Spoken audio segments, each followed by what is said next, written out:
Rajendra Nagar ward से निर्दलीय प्रत्याशी हनुमान प्रसाद मिश्र ने लोगों की समस्याओं को नोट किया। हनुमान प्रसाद मिश्र, जो कि निर्दलीय प्रत्याशी राजेंद्र नगर वार्ड से हैं, उन्होंने लोगों की समस्याओं को सुना, साथ ही आश्वासन दिया अगर वो जीत कर आते तो इस वार्ड से जुड़ी जितनी भी मूलभूत समस्याएं जलभराव से जुड़ी हो, नाली से हो, कूड़े से संबंधित सभी समस्याओं का निदान पूरी तरीके से करेंगे। हमारी लखनऊ संवाददाता ज्योति गुप्ता से निर्दलीय प्रत्याशी हनुमान प्रसाद मिश्र ने बातचीत करते हुए कहा, वे जनता के बीच जनता की समस्याओं को सुनकर उनकी समस्याओं का निदान करेंगे। जनता के दिलों में अपनी गहरी छाप छोड़ सकते हैं। निवर्तमान सभासद ने इस एरिया में कोई भी कार्य नहीं किया, इसलिए जनता उन्हें नकार देगी। नमस्कार दोस्तों, स्वागत है आपका अपना पसंदीदा चैनल सूचना इंडिया की आवाज़ में और मैं आपकी अपनी ज्योति गुप्ता। दोस्तों, जैसा कि आप जान रहे हैं कि नगर निकाय चुनाव का बिगुल बज चुका है। सभी पार्टी अपनी अपनी जीत का दावा कर रही हैं और हम आपको लेकर आए हैं आज यहाँ पर राजेंद्र नगर वार्ड में, जिसके निर्दलीय प्रत्याशी हनुमान प्रसाद मिश्र जी हैं, तो हमारे साथ जुड़ चुके हैं बातचीत करने को। मिश्रा जी, जैसा कि देखा जा रहा है कि वर्तमान समय में आपके इस वार्ड में बहुत सारी समस्या हैं, तो ऐसी कौन सी समस्या है जो आपके नज़रिए से प्रमुखता रखती हैं? हमारे वार्ड में सबसे प्रमुख समस्या रोड और नाली की है और रोड, नाली, बिजली, पार्क की समस्या हमारे वार्ड में सबसे ज़्यादा है। यहाँ पर हमारी वार्ड में, पूरे वार्ड में रोडें सब चारों तरफ खुदी पड़ी हैं, बड़े बड़े गड्ढे हो गए हैं। रात में स्ट्रीट लाइट जलती नहीं है। स्ट्रीट लाइट न जलने के कारण रात में बुजुर्ग महिलाएं घर से निकलने में अपने आप को असुरक्षित महसूस करती हैं। लाइट न होने के कारण बुजुर्ग जो रास्ते में चल नहीं पाते, महिलाएं निकल नहीं पाती हैं और पार्क में बच्चों को खेलने की कोई जगह नहीं रह गई है। पार्क सब एकदम ध्वस्त पड़े हुए हैं, सब खुदे पड़े हुए हैं। जानवर, गैया, भैंसी सब पार्कों में बैठी रहती हैं, बच्चे खेल नहीं पा रहे हैं। अभी बरसात आने वाली है, महीने 2 महीने बाद बरसात आने वाली है। एक हमारे पीछे राजेंद्र नगर में एक नाला निकलता है, वहाँ पर जाइए, एकदम पन्नियाँ नाले में तैर रही हैं। नाला एकदम, अभी बरसात आएगी, नाला उफनाने लगेगा। नालियाँ भी एकदम चौक पड़ी हैं। सीवर यहाँ के चौक पड़े हैं। अभी सीवर लाइन डाली गई है, सीवर लाइन भी मानक के अनुरूप डाली गई है। 1-1.5 फीट पे सीवर लाइन डाल दी गई है। वो भी सीवर लाइन भी हमें लगता है कि काम, वो भी ओवरफ्लो मार जाएगी।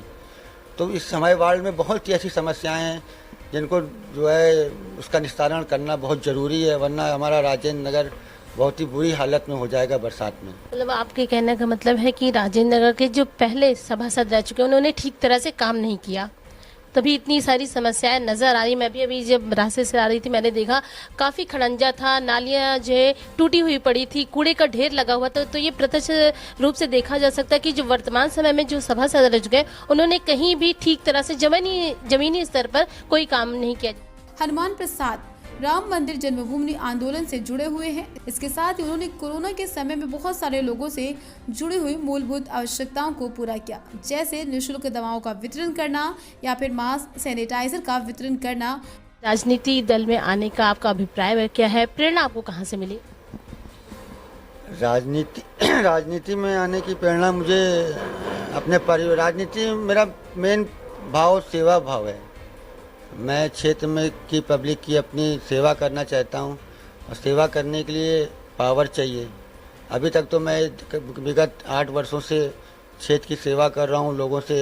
मेरी एक समिति है, श्री हनुमानगढ़ी सेवा समिति, उस माध्यम से मैं लोगों से सहयोग लेकर, चंदा लेकर, मैं उस माध्यम से अपनी जेब से लगाकर लोगों की सेवा करता हूं।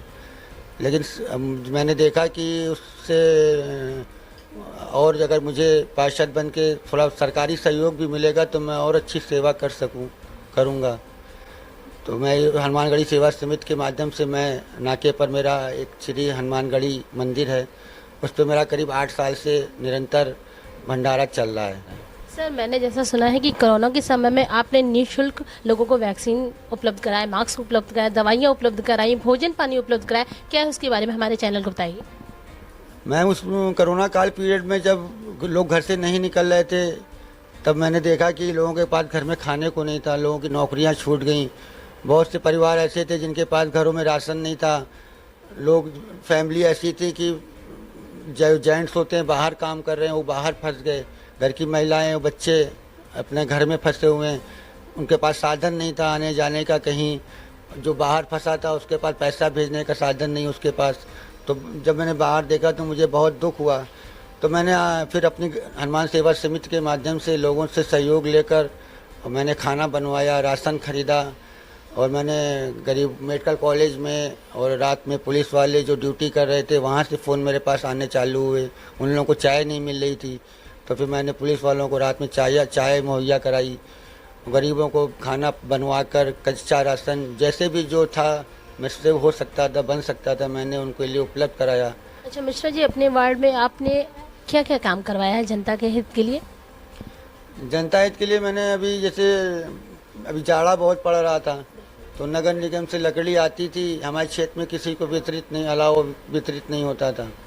लोग परेशान थे, गरीब लोग परेशान थे, तो मैंने लकड़ी खरीद के लोगों को लकड़ी अलाव जलवाए चौराहे पर। गरम कपड़े लोगों से मैंने कलेक्ट करवा के गरम कपड़े बंटवाए, और स्ट्रीट लाइटें जैसे ख़राब हैं, लोग नहीं ध्यान देते हैं, स्ट्रीट लाइटें मैंने लोगों से सहयोग लेके बदलवाई, ठीक करवाई। पारिक में कोई नहीं ध्यान दे रहे हैं, तो पारिक मैंने सही करवाए। अगर सरकारी मदद मिल जाए, मुझे कोई पावर मिल जाए, तो मैं और अच्छे काम करके दिखाऊं। तो इसी सोच के साथ मैं राजनीति में आया हूं कि मुझे सेवा करनी है। अगर आप जीत कर आते हैं तो अपने वार्ड में ऐसी प्रमुख समस्या क्या होगी जो उसको आप सुझाव करने के लिए पहली प्राथमिकता आपकी क्या होगी उसको ठीक करने के लिए? मैं भी जब क्षेत्र में निकला कन्वेंसिंग के लिए, तो मैंने पब्लिक से बात किया, अपने क्षेत्र की जनता से बात किया, तो लोगों ने बहुत सी प्रॉब्लम बताई, लेकिन उसमें सबसे मुख्य प्रॉब्लम जो निकल के आई, जो लोग डेथ हो जाने के बाद लोग जैसे जो काम होता है 13 दिन का अपने हिंदू समाज में, तो वो हमारा एक बना हुआ है यहाँ पर पीछे, उसकी एकदम हालत एकदम जर्जर हो चुकी है। वहाँ ना पानी है, ना महिलाओं के लिए नहाने के लिए कोई जगह है। पहले जो मोहल्ले के बुजुर्ग हैं उन्होंने कहा कि आप जीत के आइए तो सबसे पहले उस स्थान को सही कराइए। तो ये थे हमारे साथ बातचीत करने को हनुमान प्रसाद मिश्र जी, जो कि निर्दलीय प्रत्याशी हैं राजेंद्र नगर वार्ड से। तो इन्होंने हमारी सभी प्रमुख जो बातें थी उनका ठोस तरीके से उन्होंने जवाब दिया। तो इसी तरह की न्यूज़ चैनल को देखने के लिए आप हमारे साथ बने रहिए, देखते रहिए सूचना इंडिया की आवाज़। मैं लखनऊ संवाददाता ज्योति गुप्ता। इस वक्त हम जो है राजेंद्र नगर वार्ड पर खड़े हैं और हमारे साथ यहाँ के कुछ स्थानीय निवासी हैं जो यहाँ की जो प्रमुख समस्याएं हैं और इन समस्याओं का निस्तारण इसके पहले जो प्रत्याशी रह चुके हैं सभासद प्रत्याशी, उन्होंने कहीं भी जमीनी स्तर पर काम नहीं किया है। आप स्वयं देख सकते हैं यहाँ पर ये जो खड़ंजा है, रास्ता ऐसे आप देख रहे हैं कि ऐसे ही पड़ा हुआ है, पूरा ईंटों का खड़ंजा है। यहाँ पर अगर रात को चाहे बच्चे हों या बूढ़े हों, बुजुर्ग ठीक से चल नहीं सकते। रोड लाइट में नाम करने लिए तो लाइट लगा है, लेकिन यहाँ पर ठीक तरह से लाइट की व्यवस्था नहीं है, पार्किंग की व्यवस्था नहीं है, पार्क में महिलाएं बच्चे जा नहीं सकते क्योंकि वहाँ पर रात में लाइट की सुचारू रूप से व्यवस्था नहीं की गई है। तो हमारे साथ कुछ स्थानीय निवासी जुड़ चुके हैं। सर, क्या नाम है आपका? सोमिल मिश्रा। सर, यहाँ की क्या क्या समस्याएं हैं जो वर्तमान सभासद ने ठीक नहीं करवाई है? यहाँ की प्रमुख समस्याएं है कि जर्जर सड़कों की हालत, सड़कों से इतना व्यक्ति परेशान हो चुका है। राजेंद्र नगर की जितनी भी वार्ड, अपना राजेंद्र नगर वार्ड है, इसके मध्य में जितनी भी रोडें आती हैं, सब में इतनी समस्याएं हैं, इतनी जर्जर है। सरकारी द्वारा सड़कें बनाई जाती हैं, फिर खराब करी जाती हैं। मतलब आप मान चलिए इस महीने बनी है तो अगले महीने खुद जाएगी। सरकार का पैसा वेस्ट किया जा रहा है और जर्जर सड़कों के कारण महिलाओं को, बच्चों को, यहाँ तक के सभी बुजुर्गों को बहुत समस्याएं हो रही हैं। चलने में, उठने बैठने में, लोगों को धूल से कफ बन रहा है, बीमारियां फैल रही हैं। अब की होली अपना प्रमुख त्यौहार होता है, लोगों ने ना ही घर में पापड़ बनाए छतों पर, ना ही कोई कुछ भी बनाया क्योंकि इतनी धूल उड़ रही थी। मेरा यही निवेदन है कि जल्द से जल्द जो है इसके यहाँ के पार्षद को बदला जाए और यहाँ पे विकास की एक लहर लाई जाए। मैम, क्या नाम है आपका? गुड्डी। क्या क्या समस्याएं हैं जो आपके सामने आ रही है और आपके जो निवर्तमान सभासद है उन्होंने ठीक से उस पर विचार नहीं किया और कोई कार्य नहीं किया है? देखिए, विचार और कार्य की तो बात जाने दो, मतलब काम जब निकल जाता है तो सारे ही लोग हट जाते हैं। कुछ होता है तो बुलाओ, 10-10 चक्कर बुलाओ, 20-20 चक्कर बुलाओ, कोई नजर ही नहीं आता। बस समझ ये दिया जाता है कि बस आ रहे हैं। आश्वासन दिया जाता है, केवल काम करने के नाम पे केवल आश्वासन दिया जाता है। और जैसे कि अब नल का है, बत्ती का है, किसी चीज का है, कोई परेशानियां हैं, वो कोई ऐसे मतलब नहीं है किसी चीज से। तो क्या लगता है कि इस समय जो वर्तमान पार्षदीय प्रत्याशी हैं निर्दलीय हनुमान प्रसाद मिश्र जी, तो क्या लगता है वो आपकी सारी समस्याओं को सुनेंगे और उसे सुचारू रूप से ठीक करेंगे? एक दफे उनको अब चुनेंगे, मतलब एक मौका आप जो है हनुमान प्रसाद मिश्र जी को दे रही है? बिल्कुल देंगे, वो खुले दिल से देंगे, एकदम कंधे से कंधा मिला के चलेंगे। कंधे से कंधा मिला के चलेंगे। क्या आपकी समस्या है इस क्षेत्र के लेकर? हमारी तो यही है कि भाई जो भी बने अच्छा ही रहे भाई, हमारा तो इनका तरफ से सहयोग है।